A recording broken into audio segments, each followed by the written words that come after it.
Oke, kita sudah terhubung ulang. Ya, saya sudah live ulang. Oke, siap. Bisa langsung masuk. Oke, kita sudah sekali lagi berusaha untuk masuk. Selamat siang. Oke, mantap nih. Teman-teman langsung connect. Yes, itu dia. Nah, semoga bisa langsung connect ya. Saya excited banget nih bisa langsung ketemu. Wah, ini dia guru saya, mentor saya, Coach Tommy Siawira, mantap. Begini aja Pak, cahayanya bagus nih Pak. Oke, suaranya bisa keluar. Nah, mantap ya. Tidak ada problem sama sekali. Sepertinya lancar. Oke, selamat pagi Coach Tommy. Ini sambil kita prepare ya, biar teman-teman bisa langsung segera masuk. Anda bisa langsung share DM ke teman-teman Anda, kita sama-sama tularkan informasi positif hari ini yang akan disiarkan oleh Coach Tommy. Bapak Ibu, saya lihat ada, wah ini kayaknya bakal ratusan nih yang bergabung nih. Oke, mantap banget. Semakin banyak yang bisa melihat akan semakin baik, karena hari ini saya akan menanyakan beberapa pertanyaan yang saya rasa Anda belum pernah dengar dari Coach Tommy nih. Ini spesial banget. Oke. Ada sudah puluhan orang yang bergabung. Terima kasih untuk Anda yang sudah bergabung. Mungkin Anda bisa say hi, Anda dari kota mana juga, supaya kita bisa lihat. Oke, halo dari Karyawan Milioner. Terima kasih jempolnya, say hi-nya, terima kasih. Ini ada teman baik saya online, ada Denny Lim, ada Di Ferdinand, Pak Petrus Sutanto, Pak Andreas tadi sudah bergabung, kembali lagi Siska Chang. Oh, ini banyak teman-teman nih. Oke, Horas, Medan, Jakarta, mantap. Oke Pak, boleh kita sapa dulu teman-teman yang sudah bergabung. Good day, Coach katanya. Oke, yes. Semangat pagi. Good morning, my friends. Ya, thank you Mantap. semuanya. Ya, Okay. thank you. Chris, thank you. Hari ini di invite di acara ini, IG Live Anda, awesome, luar biasa. Dan juga teman-teman lain ya. Sorry saya nggak bisa greet satu persatu, but thank you for joining. Thank you. Oke, jangan lupa untuk Anda yang sudah bergabung ya, judul kita adalah bagaimana caranya orang yang tadinya itu gagap bisa jadi motivator. Ya, ini judulnya saya akan ketik sebentar, motivator top Indonesia. Nah, ini dia kita judulnya hari ini. Oke, untuk Anda yang ingin tahu bagaimana cerita lengkapnya, Anda bisa share juga ke teman-teman Anda. Dan dukung saya dengan hashtag Indonesia Bangkit, karena hari ini itulah topik utama kita, bagaimana saya ingin mengajak Anda menginspirasi Indonesia, supaya kita bisa keluar dan lahir menjadi pemenang baru di era COVID ini. Oke, Coach Tommy, siap? Kita mulai dengan pertanyaan pertama, Coach Tommy? Siap. Oke, mantap banget. Nah, Coach, tadi saya udah cerita tentang pengalamannya sebagai bestseller, penulis buku, motivator, success coach, kemudian certified firework, motivator untuk Indonesian Idol, untuk Fisika Olimpiade Fisika Indonesia. Itu apa yang kemudian paling menarik selama perjalanan karir? Berapa tahun, Coach, sebagai motivator? Oke, teman-teman ya, saya jadi motivator itu tahun 2003. 2003. Jadi sudah berapa tahun ya? 18, hampir 17 tahun ya. Ya. Oke, Ya. nah bidang saya itu, core saya itu sebenarnya adalah di area human excellence. Now, Human excellence. what is human excellence? Ya, human artinya manusia, excellence adalah menjadi yang terbaik. Jadi sebagai seorang motivator, saya senang meriset bagaimana orang bisa jadi hebat. Misalnya teman-teman ya, kita lihat dua orang ini lakukan sesuatu. Yang satu jadi, yang satu biasa saja. Yes. Sekilas kita lihat lakukan sama. Tapi kalau kita lebih jauh, ternyata orang hebat ini melakukan sedikit, tapi sedikit ini memberikan perbedaan yang besar. Nah, yang sedikit inilah dinamakan human excellence. Jadi, sejak tahun 2003 sampai hari ini, saya itu senang meriset bagaimana orang bisa jadi hebat. Misalnya apa nih? Paling gampang di situ, paling mudah itu olahragawan deh. Bagaimana dia bisa sukses, dia capai juara, medali emas, medali perak misalnya, apapun lah. Ya. Nah, itu gampang gampang apa? Gampang di riset karena langsung kelihatan hasil. Nah, tidak hanya itu, ada macam-macam lah. Termasuk saya juga pernah melatih Tim Tofi, Indonesian Idol, ya. Saya juga seorang business coach, kemudian success coach, ya, motivator, ya. Oke, kira seperti itulah pembukaan. Oke, 93, 17 tahun ya, Coach. Kira-kira dari pengalaman 17 tahun yang paling berkesan yang mana nih, kalau boleh tahu? Paling berkesan, paling berkesan. Ya, setiap tampil juga ada kesannya ya. Oke. Kalau tanya paling berkesan ya, saya bingung. Kalau paling berkesan semuanya ada kesan-kesan yang apa ya? Yang variasinya beda-beda. Tapi tetap setiap kali tampil ada nilai, ada sesuatu message, ada suatu knowledge, ya, experience yang saya dapatkan. Jadi kalau mau bicara, saya ambil contoh lah, ya, yang pertama. Ya. Berkesan mungkin ini bukan istilah berkesan ya, mungkin teringat aja bahwa sesuatu kalau kita mulai pasti ada tantangannya. Ya. Saya masih ingat pertama kali saya seminar publik ya. Kalau bicara ya sering ya. Tapi seminar publik itu saya masih ingat saya lahir di Medan. Oke, Medan. 12 Oras. tahun. Oras lah ya. Umur 12 tahun saya satu keluarga kami pindah ke Jakarta. Nah, kemudian pertama kali saya buat seminar itu di Medan sebenarnya loh. Oke. Bukan di Jakarta loh. Ya, di kampung halaman.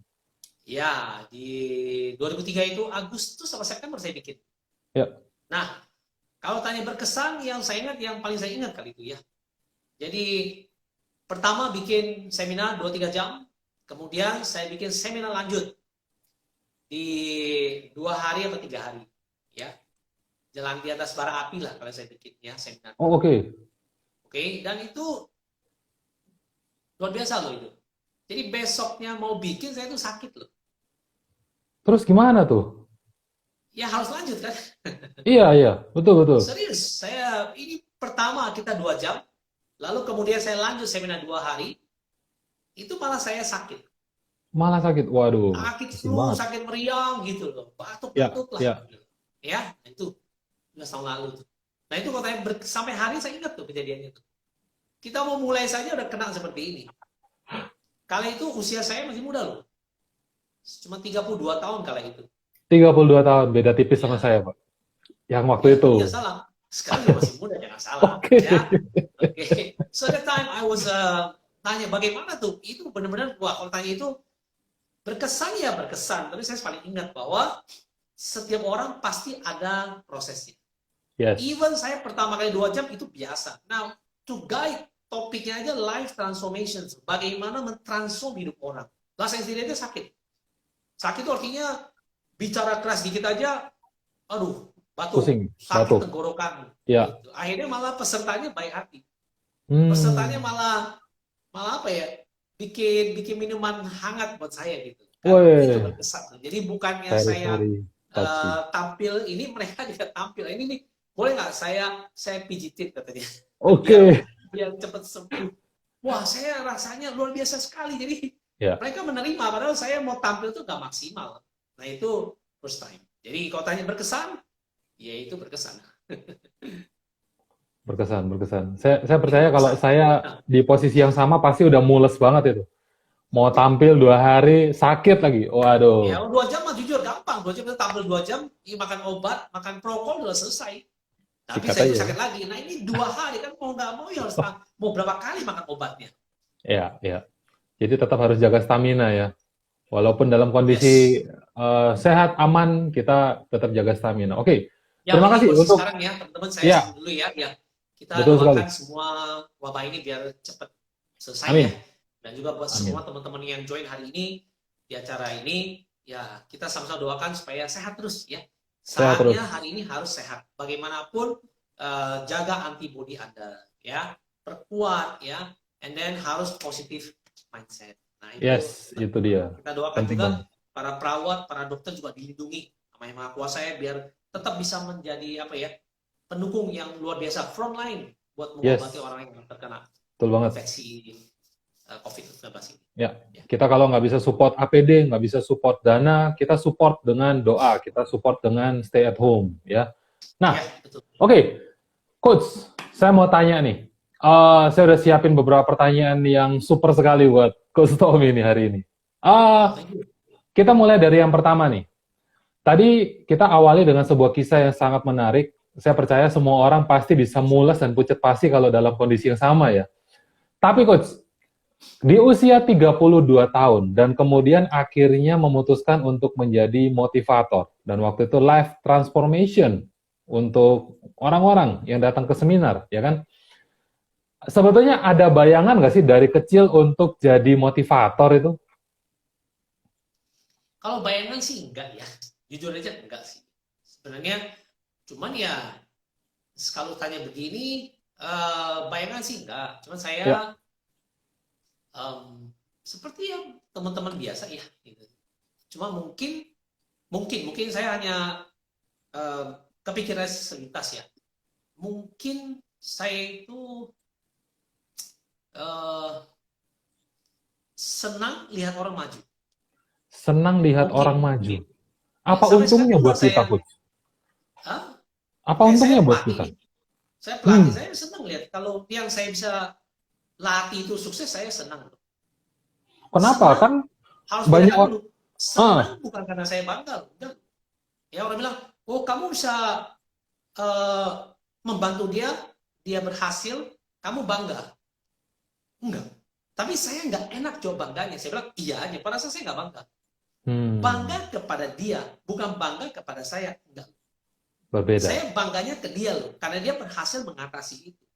Tapi karena dia bilang, oh kamu pasti bangga loh, ya bangga aja. Gitu. Kalau saya bilang nggak bangga, dia pikir saya sombong. Ya saya bilang aja, iya bangga. Jujur saya bukan bangganya. Hadirin Anda tanya, saya akan jawab bahwa saya bukan bangga. Saya bangga dia, bukan di sayanya. Why? Very simple. To me, ya kalau memang saya bisa bantu, dan terus kamu sukses, ya saya senang. Nah, jadi bukan bangga di saya, senang. Nah, beda nggak, Chris? Beda, Pak. Bisa beda Pasti. bukan bangga, tapi senang. Nah, jadi kalau tanya saya, apakah kemudian saya jadi kepikirnya motivator? Enggak. Nah, tapi saya senang lihat orang lain maju. Gitu. Nah, itu base-nya dari saya. Jadi dari awal, dari kecil itu memang senang lihat orang bisa maju, Pak ya? Mungkin belasan tahun lah. Kecil kan saya belum tahu ya. Oh, oke. Jadi bukan dari awal kemudian bercita-cita, wah kan orang pengen jadi dokter, pengen jadi pilot, ini pengen jadi motivator. Ini kan sebuah profesi yang kayaknya tahun itu pun profesi apa ini, gitu ya? Betul ya, Coach?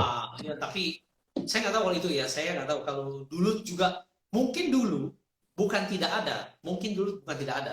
Karena nggak ada yang ngajarin, ada nggak jurusan jadi motivator? Nggak ada. Nggak Jadi ada. nggak ada yang zaman saya sekolah ya pasti nggak ditawarkan. Adanya jadi dokter, insinyur, akuntan, banker, nah itu ada. Karena itu belum ada itunya. Contoh lagi yang lebih gampang. Belum juga ada yang namanya apa?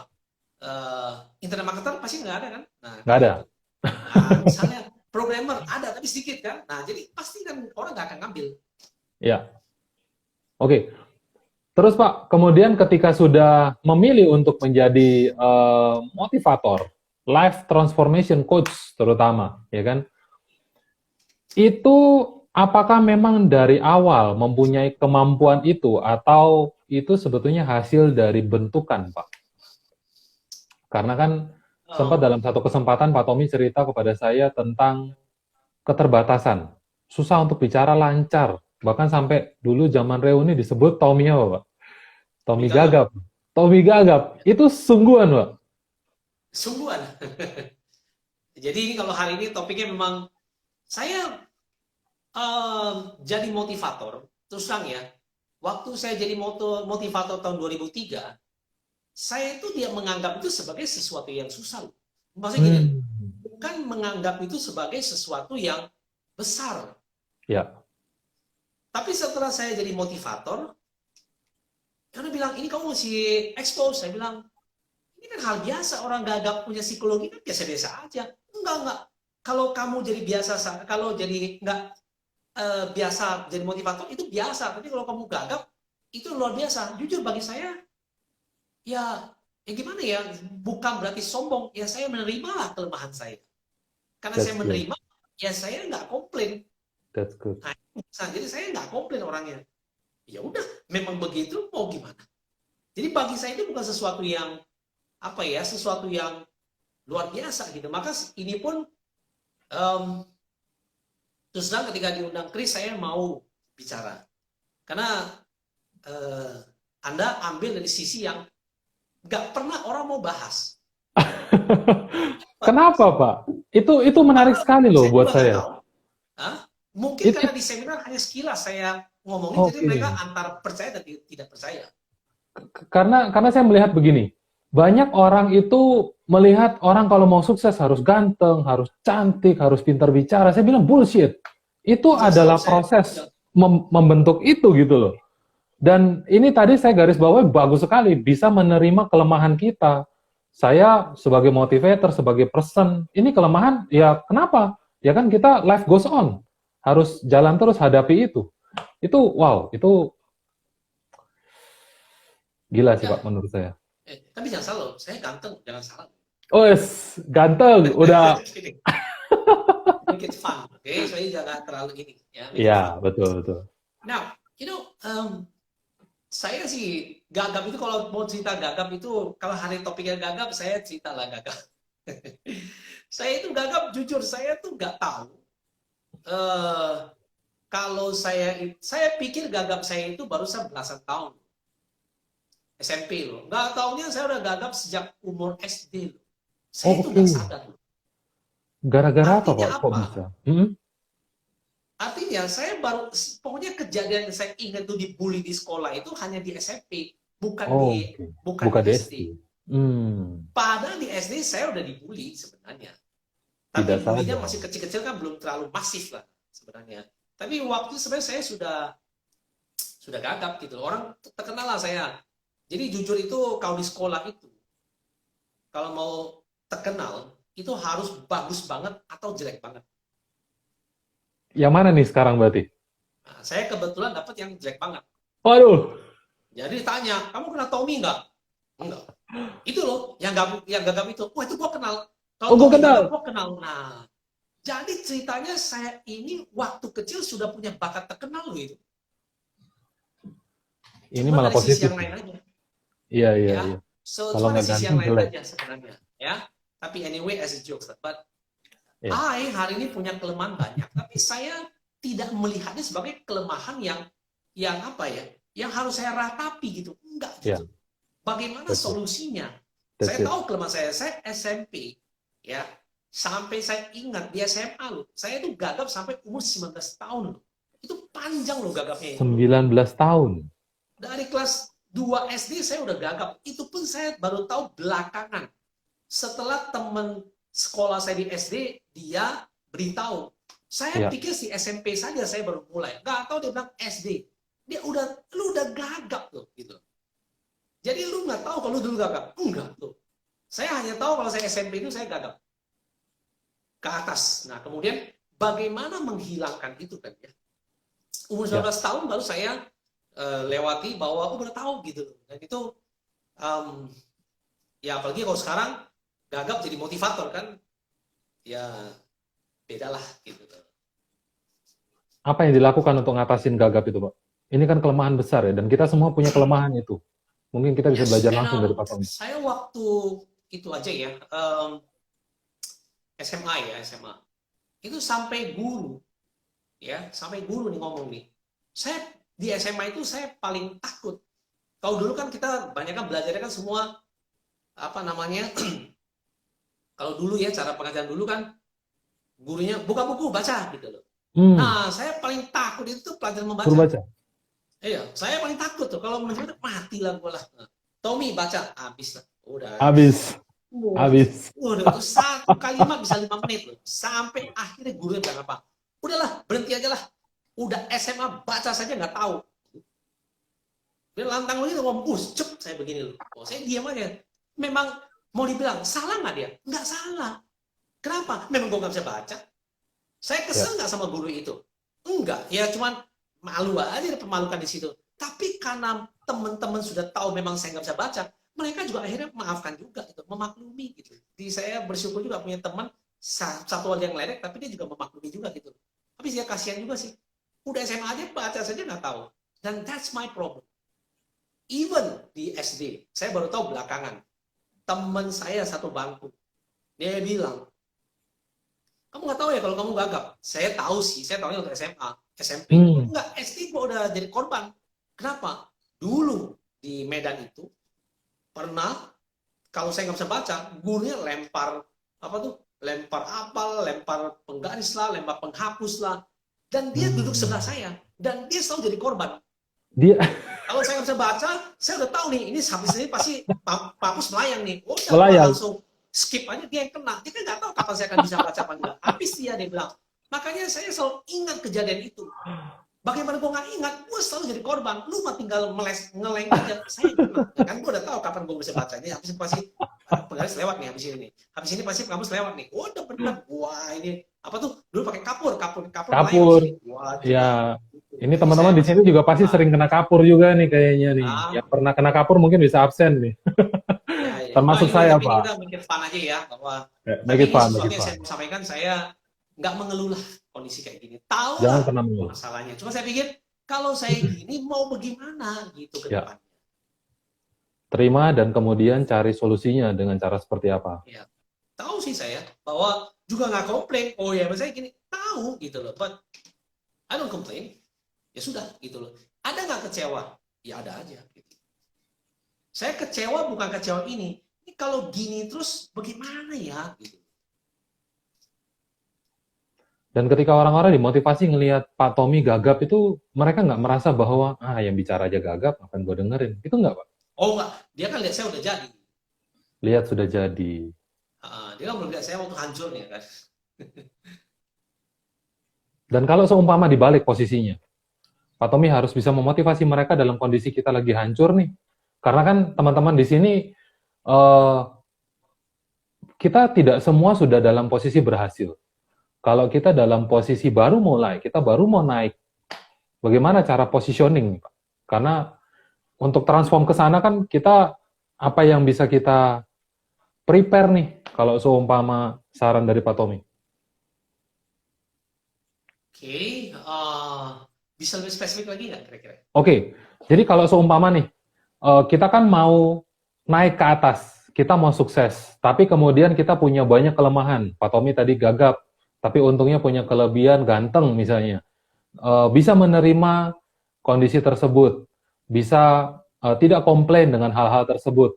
Tapi kemudian kan banyak orang di luar sana mungkin masih tidak bisa menerima, mungkin tidak tahu what to do. Nah, waktu itu bagaimana caranya Pak Tommy kemudian bisa transform sampai menjadi yang hari ini, lepas dari gagap, bisa jadi motivator, bisa menjadi person yang dinikmati oleh orang-orang, berdiri di panggung tidak ada celah. Itu apa yang dilakukan, Pak, untuk transform ke sana? Oke, jadi gini. Kalau ganteng, gagap juga nggak ada guna, tak? Iya, persis. Ya. Oke, so saya harus selesaikan saya punya gagap. Let me tell something lah. What makes me bisa seperti ini? Ya, saya cerita sedikit pengalaman pribadi ya. Kami itu dari keluarga sederhana, ya. Kemudian saya masih ingat yang mendorong saya salah satunya adalah ya satu keinginan pribadi pasti ada ya, oke. Nah kedua yaitu dulu orang tua saya ingin sekali satu saat saya jadi guru bahasa Inggris gitu loh. Oke. Ya, jadi guru bahasa Inggris dulu ya. Oke. Kedua orang tua saya ya. Jadi saya masih ingat kalau tanya begini, saya ingat dulu sekitar itu pengen karena ada keluarga sederhana, ya udah, yuk jadi guru lah kata lainnya. Jadi kalau jadi guru kan jadi guru intinya ada satu profesi lah kala itu, ya. Nah kalau jadi guru, nah sekarang orang tua saya itu, saya ingat papa saya itu sambil kalau dulu itu mau sekolah bahasa Inggris itu bukan hanya ada yang cukup dikenal kala itu. Namanya LIA. Hmm. LIA itu Lembaga Indonesia Amerika. Ya. Indonesia Amerika. Jadi ngajarnya Kursus bahasa Inggris. bahasa. Ya. Ya, khusus bahasa Inggris. Itu kantor pusatnya dulu di Pramuka, sekarang juga masih ada. Cuma sekarang kan banyak franchise ya. Dulu zaman tahun 80 lebih itu, yang mendorong saya itu harus jadi guru itu karena gini, saya ingat bapak saya itu pagi-pagi itu harus naik kendaraan umum itu buat ngambil formulirnya loh. Jadi formulir itu diambil. Jadi kalau kita punya uang pun, kalau nggak ada formulir itu nggak bisa les.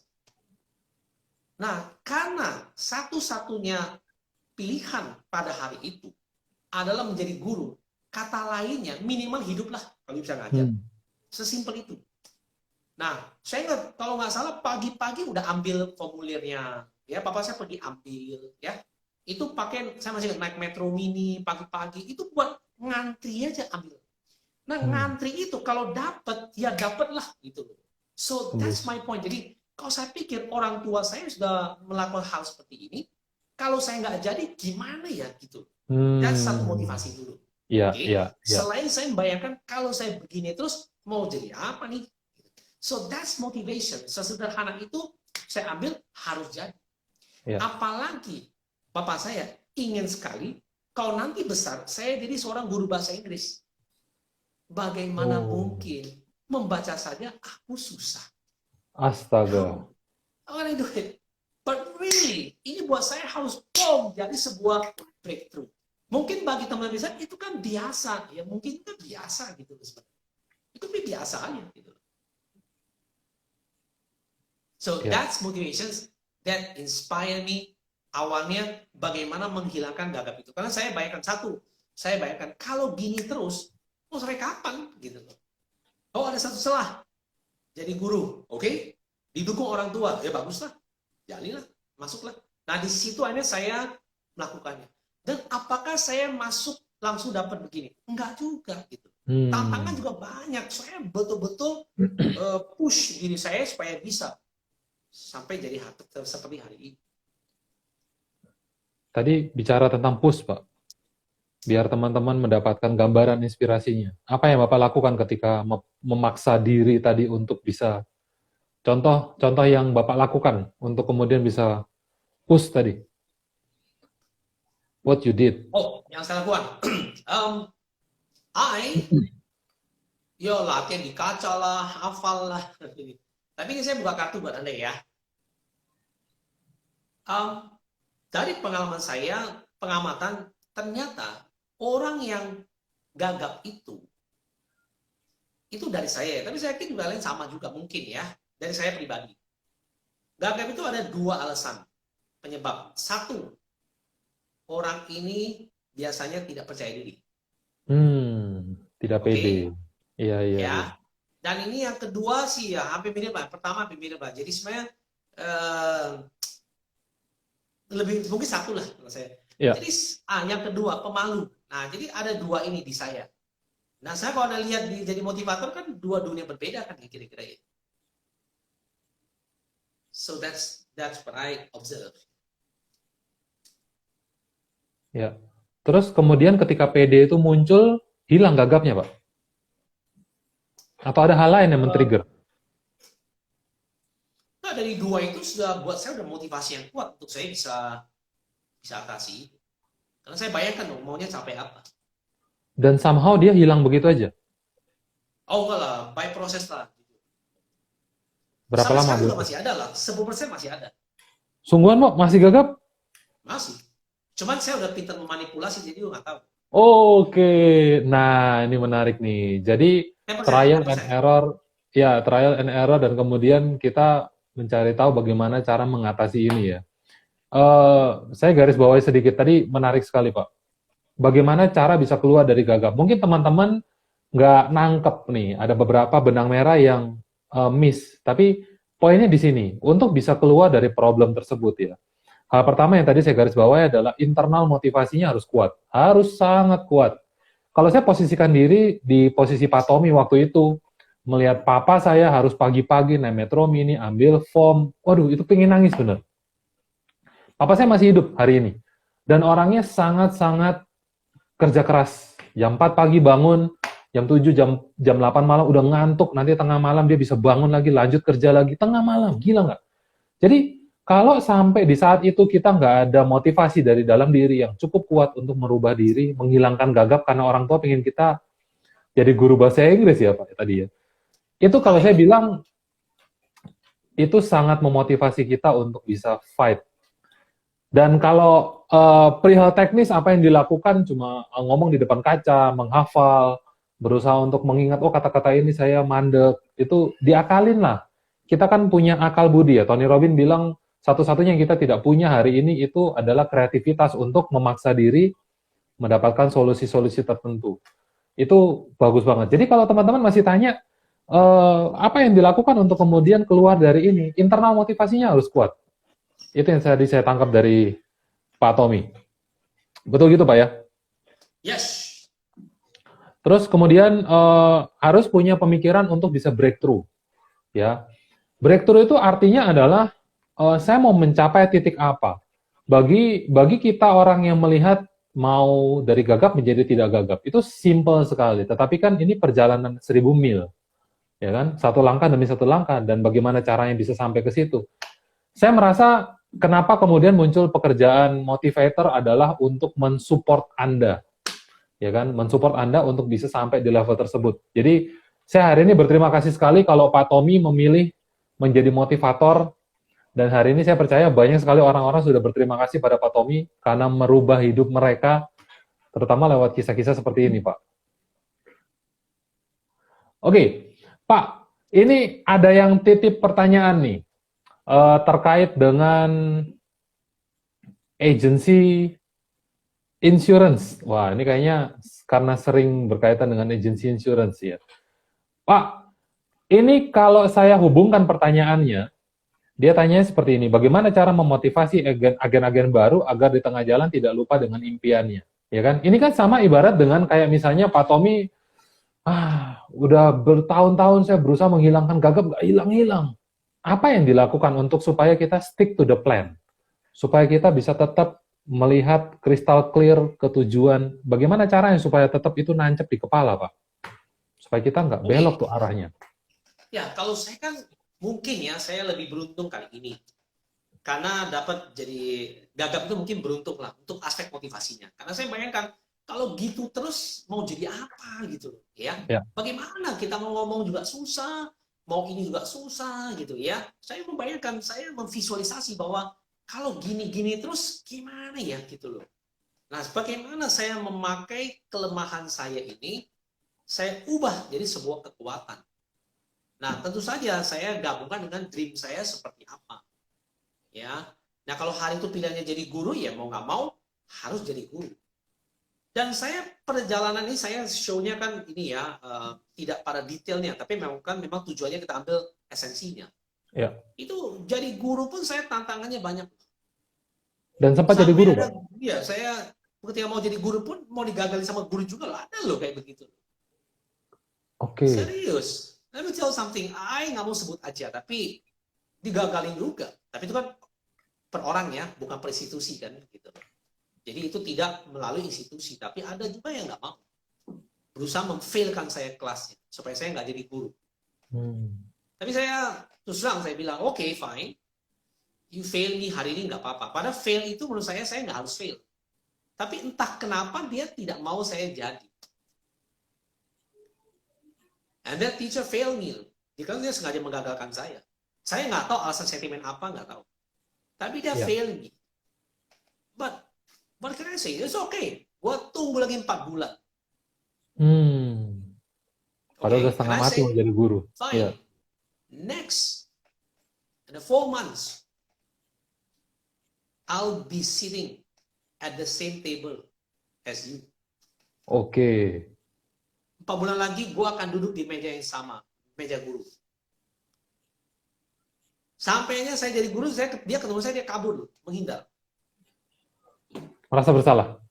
I don't know. Kan jadi meja guru, saya kasih fine. Serius, sampai saya dulu pernah sakit aja. Saya bilang bener sakit harus dirawat. Gitu. Di LIA itu kalau kamu nggak masuk berapa kali fail, tapi ada kondisi yang tertentu, di failin juga. Ya udah saya ngulang lagi, ya ngulang kelas. But it's okay. Saya juga nggak dendam juga enggak. Ya kecewa ada. Saya bilang kalau memang saya tidak mampu, you fail kan saya terima. Tapi alasan ini sebenarnya saya mampu. For some reason you fail me, dan itu yang saya nggak terima sebenarnya. Tapi I nggak nyimpan dendam juga enggak. It's okay lah. I said, life pasti ada tantangan kayak begini. Ya udah, we be friend. Malah saya sekarang merapat ke dia yang takut. Saya jujur, nggak dendam juga enggak. Menyampaikan sini pun kecewa aja, tapi it's okay gitu. Ya. Malah bagus. Dengan demikian saya malah jadi mempersiapkan. Akhirnya, ya beruntung juga saya jadi guru, dan waktu saya ngajar 4 tahun di LIA, saya termasuk guru favorit tuh. 2 guru favorit, terfavorit. So, karena apa? Apa yang dilihat ya kemudian mungkin karena menjadi dia favorit? failkan saya tidak marah, kecewa ada, karena for some reason itu nggak masuk akal. But it's okay. Saya latih otot saya masih makin kuat. Nah mungkin di situ malah saya belajar makin banyak. Jadi karena saya di failkan dia kan membuat saya makin kuat. Ya, betul. But saya nggak nyimpan dendam ini, enggak gitu. Kecewa iya, karena kenapa?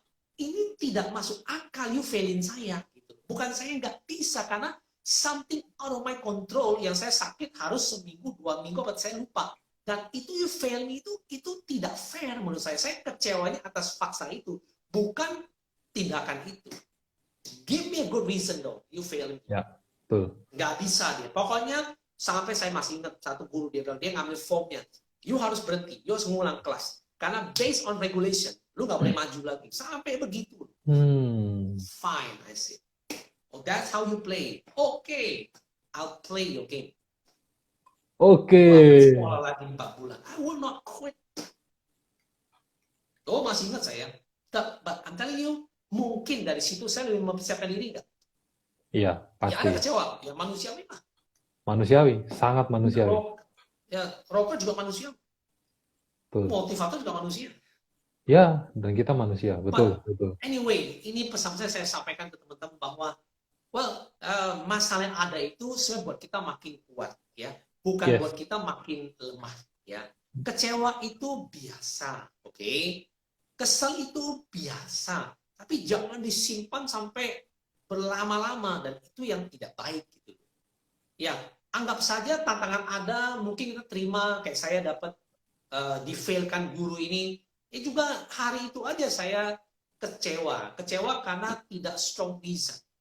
Oke, but fine, we'll start again. Ya udah, ini mau saya gini, benar-benar 4 bulan gua kuliah lagi, saya nggak akan nyerah. Nah, itu yang saya kuatkan. That's it. Ini menarik banget nih. Teman-teman harus mencatat betul, ya jangan sampai ada yang miss. Ini pesan yang disampaikan lewat cerita ini malah sesuatu yang sangat menginspirasi saya. Anda harus ingat bahwa Pak Tommy tadi bilang kesuksesan Anda itu seperti otot. Otot itu kalau Anda angkat barbel dari 1 kilo bisa jadi 2 kilo nggak? Bisa. Bisa jadi 4 kilo nggak? Bisa. 8 kilo, 16 kilo, 30 kilo, jadi 100 kilo. Itu kesuksesan. Dan hari ini saya percaya yang dilakukan oleh Coach Tommy juga mentransformasi orang dengan proses yang indah seperti itu. Menyakitkan iya, tapi anggap itu hal biasa. Ya kan, jangan mengubah hal yang biasa-biasa tadi jadi hal yang luar biasa. Wow, sakit hati, terus jadi hal yang luar biasa sakit hati ini. Mandek kita. Wow, ini keren sih, keren. Nah, Coach, kita loncat sedikit. Tadi ada yang tanya, ya, dari tahun berapa menjadi motivator? 2003, mungkin terlambat tadi bergabung. Terus kemudian, ini kan pertanyaan buat orang-orang. Apa sih sebetulnya sumber duitnya kalau menjadi motivator itu, Coach? Apakah memang kita dibayar dari hanya sekedar bicara aja, kemudian kita dibayar dari situ? Atau ada yang lain? Kalau motivator itu kan namanya speaking fee kan? Speaking fee? Di Amerika itu kan ada namanya speaking fee lah, ya. Honor pembicara kalau di kita, ya. Salah satu sumbernya adalah speaking fee, oke? Wah, misalnya kalau dia ngarang buku kan dia dapat royalti. Oke, jadi selain itu ketika dia melakukan training corporate, dia juga dapat fee juga, ya. Dan juga ya mungkin yang 3 ini yang utama ya. Atau ketika dia dapat seminar fee misalnya, dia ada seminar. Oke, baik, noted. Berarti ini sudah menjawab buat teman-teman yang tadi tanya nih. Ada tadi kayaknya Pak ada yang tanya tadi di atas. Oke, terima kasih nih teman-teman yang sudah bergabung. Saya nggak bisa baca satu persatu komen Anda, tapi Anda luar biasa. Saya melihat Anda, wah ini kayaknya bisa tembus ratusan nih yang nonton. Oke, Anda kalau mau bertanya, Anda bisa langsung tanyakan, tulis di komen. Nanti saya akan coba sesuaikan pertanyaannya supaya bisa masuk dengan lebih nyaman. Nah, berarti kan ini kita bicara bisnis nih, katakanlah. Kalau seumpama menjadi seorang pembicara, bisa dari speaking fee, bisa dari menulis buku, ini penting banget ya. Menulis buku, saya mau tanya sedikit tentang itu, dan training corporate. Nah, ada 2 pertanyaan nih. Pertanyaan pertama adalah, ketika menulis buku, apa goal yang ingin dicapai oleh Pak Tommy? Apa impact yang ingin dicapai oleh Pak Tommy ketika menulis sebuah buku? Saya termasuk orang yang tidak pintar nulis buku ya. Oke, nggak pintar nulis buku jadi bestseller.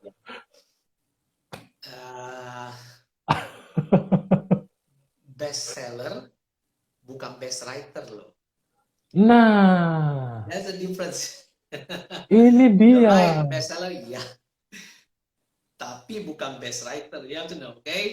So hari ini saya bicara begini bahwa ya semua orang pasti punya kelemahan ya. Saya bukan best writer. Maybe I'm a bestseller author ya gitu ya. Buku saya laku ribuan ya, betul. Oke. Now, saya termasuk orang yang tidak prolific dalam menulis buku. Artinya tidak prolific itu apa? Saya nggak tahu bahasa Indonesianya apa ya. Prolific itu apa ya? Subur gitu loh maksudnya. Ya. Banyak bukunya gitu kan saya. Ya. Nah di sini Produktif. apa tujuan saya menulis buku? Oke. Jadi kadang-kadang kalau saya bicara-bicara begini, ada orang pengen koleksi buku nih. 1. 2 juga, buku itu penting. Jadi kalau kita bawakan seperti ini, kalau dia nggak ngerti, dia karena baca buku kan bisa menambah pengertian dia. Verbally dia ngerti. Secara verbal dia dengar, tapi kemudian bagaimana cara dia kemudian mengerti lagi, dia baca buku. Dia buat notes lagi. Nah itu kan as a tools to help orang lain. Oke. Nah yang ketiga bisa juga buat kami, branding juga bisa. Kemudian juga keempat, ya 3 lah, 3 ini yang lebih yang paling utama ya. saya. Nah, lebih dominan ya. Tentu saja dari saya sendiri aja push orang untuk membaca buku. Pribadi dari saya aja push orang membaca buku. Karena buku lewat itu penting. Koleksi buku saya mah banyak. Banyak ya. Istri saya paling tahu. Kalau datang ke jalan-jalan ataupun kemana ya, sikat buku duluan. Pasti diincar toko buku dulu. Sama, istriku juga ngomel-ngomel. Waduh, kalau udah kalau toko buku lu 1 hari, wah bener. Ya, tapi untuk istri saya support lah, meskipun dia kesel, ya manusiawi lah. Habis lu di toko buku bukan 1 jam, 10 jam lu bisa tongkrong di situ punya. Serem juga lah kayak gitu. Tapi istri saya support. Ya udah, mau ke toko buku, ya udah ke toko buku aja deh. Nanti baru ke tempat lain gitu. Tapi namanya keranjingan baca buku, habis tempat lain, baiknya toko buku, ya ilah kesel. Gimana ini muncul satu masuk lagi, muncul satu masuk lagi gitu. Iya, oke. Tapi saya percaya di balik pria sukses ada istri bijaksana. Saya percaya itu. Ya benar.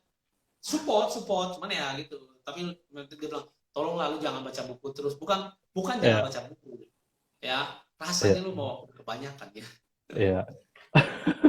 Tapi support dalam pengertiannya yang support punya as a conversation saja. Ya. Dan saya percaya juga mendengar begini aja kadang-kadang kita bisa memahami, tetapi pemahaman itu akan jadi jauh lebih lengkap. Karena kan kita belajar bukan hanya lewat telinga, bukan hanya lewat mata, tapi kita butuh merasa, kita butuh merenungkan. Nah, mungkin ada 1-2 buku yang Coach Tommy mau rekomendasikan buat teman-teman. Saya persilakan kalau misalnya ada, boleh juga, silakan. Dan bagaimana cara mereka bisa dapatkan, mungkin kalau ada yang ingin belajar langsung dengan Coach Tommy, boleh di-sharingkan ke sini, Pak. Kalau Mumpung. di saya ngarang satu buku ya tentang blueprint kesuksesan, Blueprint yaitu kesuksesan. blueprint kesuksesan rahasia menjadi kaya. Study case-nya adalah kaya dari bisnis asuransi. Ya, Oke. ini buku yang kedua yang saya bikin. Nah, I'm not prolific, saya hampir 20 tahun jadi motivator, tetapi saya baru hasilkan 2 buku. Jujur aja, kita akui kelemahannya, kekuatannya bukan di situ. Ya. Ya. Jadi kalau Anda mau beli buku itu, langsung ke WA nomor 0812 1398. Ulang ya, 0812 1398. Kalau Anda ingin memiliki buku itu, ya, Oke. itu buku yang saya tulis tentang rahasia menjadi kaya. Kita perlu mempunyai sebuah blueprint, ya. Nah, kemudian dari situ saya ambil contoh kasus di mana saya melatih di dunia asuransi sampai hari ini udah sekitar 15. Jadi saya mulai 2005, berarti 15 tahun ya saya melatih sebagai business coach dan success coach di sana. Jadi buku itu berisi tentang pengalaman saya melatih ya mereka, dan jumlah yang saya latih itu kalau di asuransi itu sekitar 1.200 orang ada. Kepalanya ya, leadernya ya, bukan agen-agennya mah udah nggak tahu berapa. Tapi kalau leadernya saya list down sekitar 1.100 sampai 1.200 ada. Nah, buku itu isinya adalah tentang rahasia menjadi kaya. Jadi bagi saya kalau mau kaya 80% itu psikologi. Apa psikologi? Diri dia dulu harus diperbaiki. Ini sedikit mengutip ya tentang buku ya. Ya, it's okay, Pak. Ya, lanjut. Tentang buku. Mantap. Sedikit mengutip ya. Oke. So, kita lihat ya, ternyata kalau saya bilang untuk mencapai kekayaan itu 80% itu di psikologinya dia loh, dari kejiwaan dia ke psikologi lah. Kalau kita bilang kejiwaan, rasanya nanti dikaitkan terlalu ke arah ini. Saya anggap psikologinya pasti lebih mindset, Pak. Lebih apa? Ya, mindsettingnya lebih gini. So that's what I've been saying, that sebenarnya semua tergantung di psikologinya dia. Nah, buku itu berisi bagaimana membuat psikologi dia makin besar. Nih, saya ambil contoh bukunya dulu ya sebentar ya sambil ini ya. Boleh. Wah, ini kebetulan nih. Kalau Anda bisa lihat, beliau keren banget. Tadi teman-teman yang sudah nulis, terima kasih. Nah, saya sambil kita menunggu Coach Tommy, teman-teman juga bisa saling support dengan hashtag kita nih, Indonesia Bangkit. Ya, kita mau sama-sama untuk mengajak Indonesia Bangkit. Siapa tahu Anda juga bisa belajar juga dari buku yang udah dipegang nih, Coach, bukunya. Yes. Oke, kebalik. Nah, itu dia. Rahasia menjadi kaya untuk studi kasus bisnis insurance, kalau saya nggak salah lihat. Betul. Oke, blueprint kesuksesan, mantap. Ya, Anda bisa share dikit ya. Ya, silakan, Coach. Bahwa kekurangan uang atau ya nggak punya uang sebenarnya bukanlah sebuah masalah, melainkan hanya sebuah gejala bahwa ada yang nggak beres sama diri kita. Benar loh, ya. Tapi banyakkan orang cari masalah. Kan orang bilang, enggak juga, Coach. Justru nggak punya uang kan masalah. Iya benar, tapi uang itu kan sebuah alat tukar. Nggak punya uang itu kan hanya sebuah gejala. Ya, saya yakin teman-teman atau siapapun lah, pasti dulu pernah dapat uang yang banyak. Tapi sekarang kenapa habis uangnya? Bisa jadi dia salah investasi, bisa jadi dia salah manage-nya, bisa dia nggak tahu cara ininya. Tapi sayangnya dia tidak pernah membereskan dirinya. Selalu disalahkan adalah uang tadi. Orang cerai karena uang, ini karena uang, semua karena uang. Tapi dia nggak pelajari, lu dulu bisa salah nggak memanage uang, salah investasi nggak sampai akhirnya seperti ini. Nah, akhirnya saya temukan bahwa miskin dan kaya itu adanya di pemrograman. Kalau dia memprogram dirinya jadi orang kaya, bisa lah ketemu kesempatan dia bisa jadi kaya. Tapi kalau awal saja memprogram dia orang miskin atau kurang mampu, Kayaknya fail nggak gitu. bisa lah, ini susah lah gini, susah lah Nah, gitu itu loh. dia. Mau dikasih apapun ya dia nggak akan bisa. Itu Nah, dia. jadi semua ini saya taruh di buku ini. Ya, buat Ya, teman-teman kalau tertarik bisa hubungi aja WA ini nanti. eh, ini buku senilai 100.000 oke, mantap. ya. Baik. Nah, Anda juga bisa klik di sini, di atas ini ada tanda live, ya. Anda bisa klik di situ. Anda follow account dari Coach Tommy Syawira. Di situ juga ada kontak untuk Anda bisa melakukan pemesanan buku. Itu bisa. Dan tadi ada beberapa pertanyaan, Coach. Kita akan 10 menit terakhir nih. Ini segmen terakhir. Kita akan coba untuk tanya jawab. Bukunya diperjualbelikan. Bisa Anda cari by WA, Saat bisa ini kan langsung.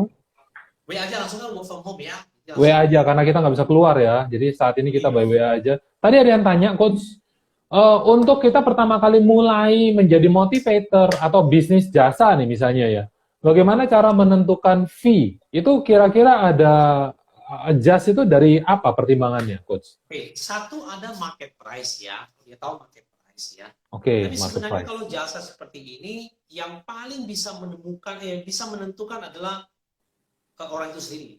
Ya, aktor itu sendiri. Contohnya gini. Kalau casnya sekian misalnya, Ya, tapi casnya sekian tapi nilai yang dia berikan nggak sama, ya orang pasti nggak mau lah. ya, Ya, jadi balik lagi, semuanya tergantung kepada yang namanya value apa yang bisa berikan.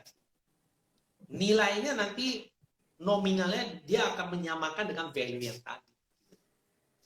Jadi cara menilainya pertama lihat benchmark di pasar ada nggak? Ada, ya udah coba benchmark dulu. Oke.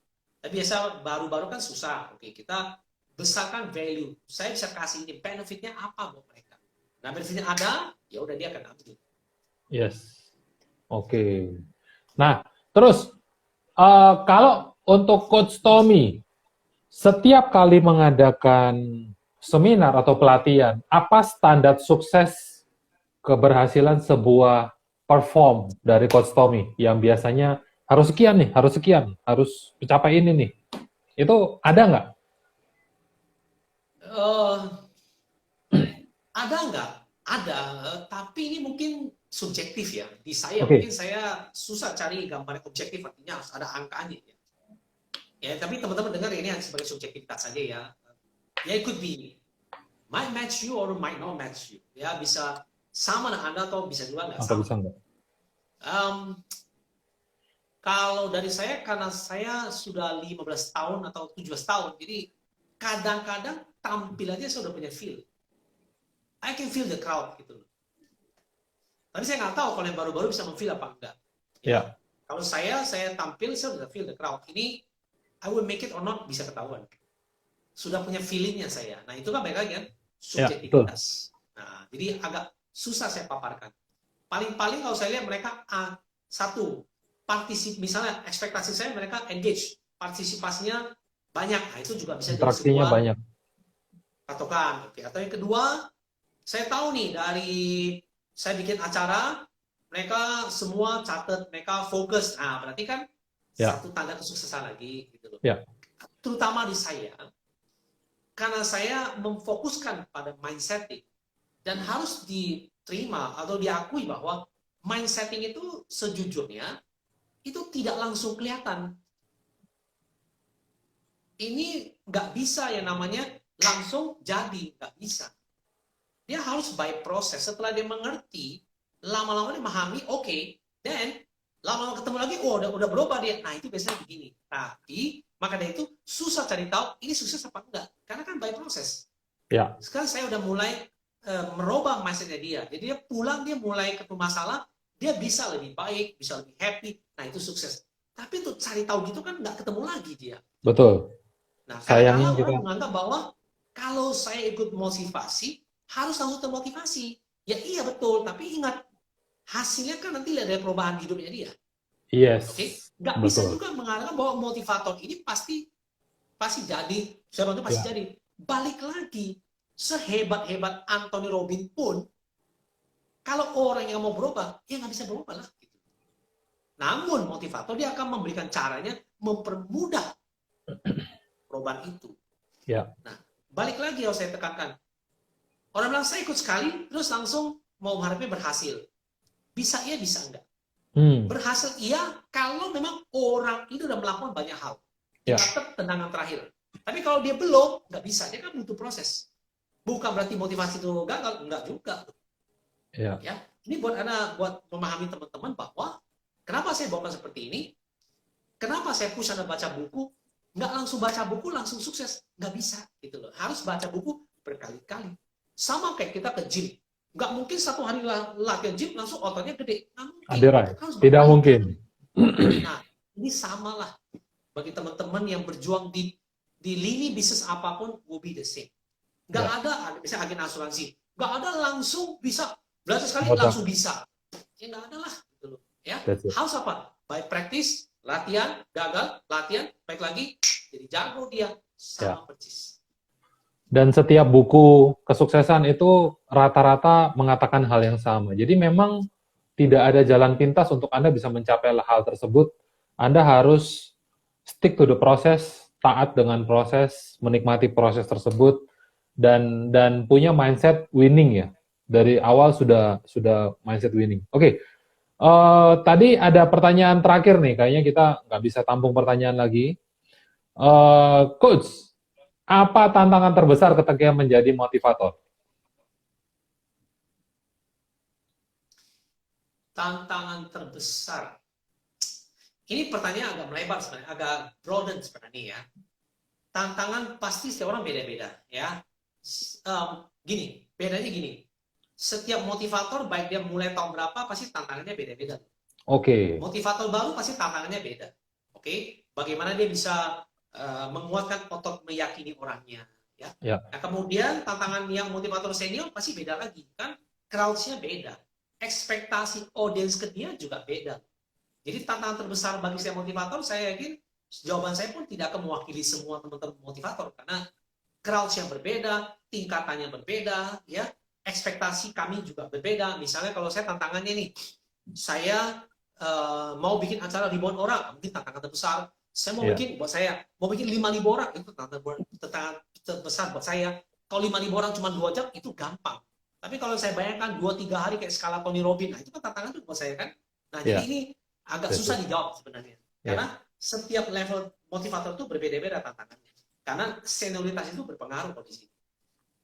Jam terbang berpengaruh. Jam terbang berpengaruh.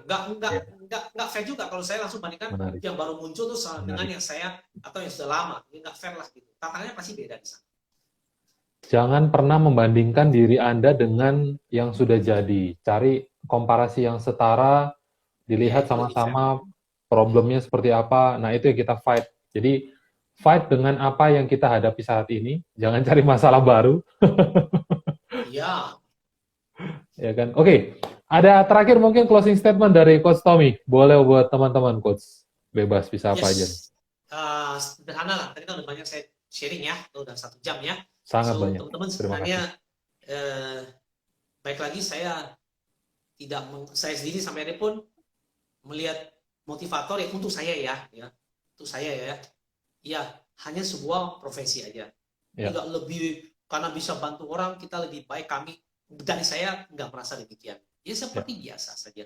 Artinya setiap profesi pasti mempunyai nilai mulianya, luhurnya pasti punyalah. Ya, even seorang yang pekerjaan kita anggap tidak terlalu ini pun, kalau dia melakukan hal dengan baik, dia juga luar biasa kok, membantu kan. Karena sesuatu yang besar kan tidak mungkin hanya satu orang.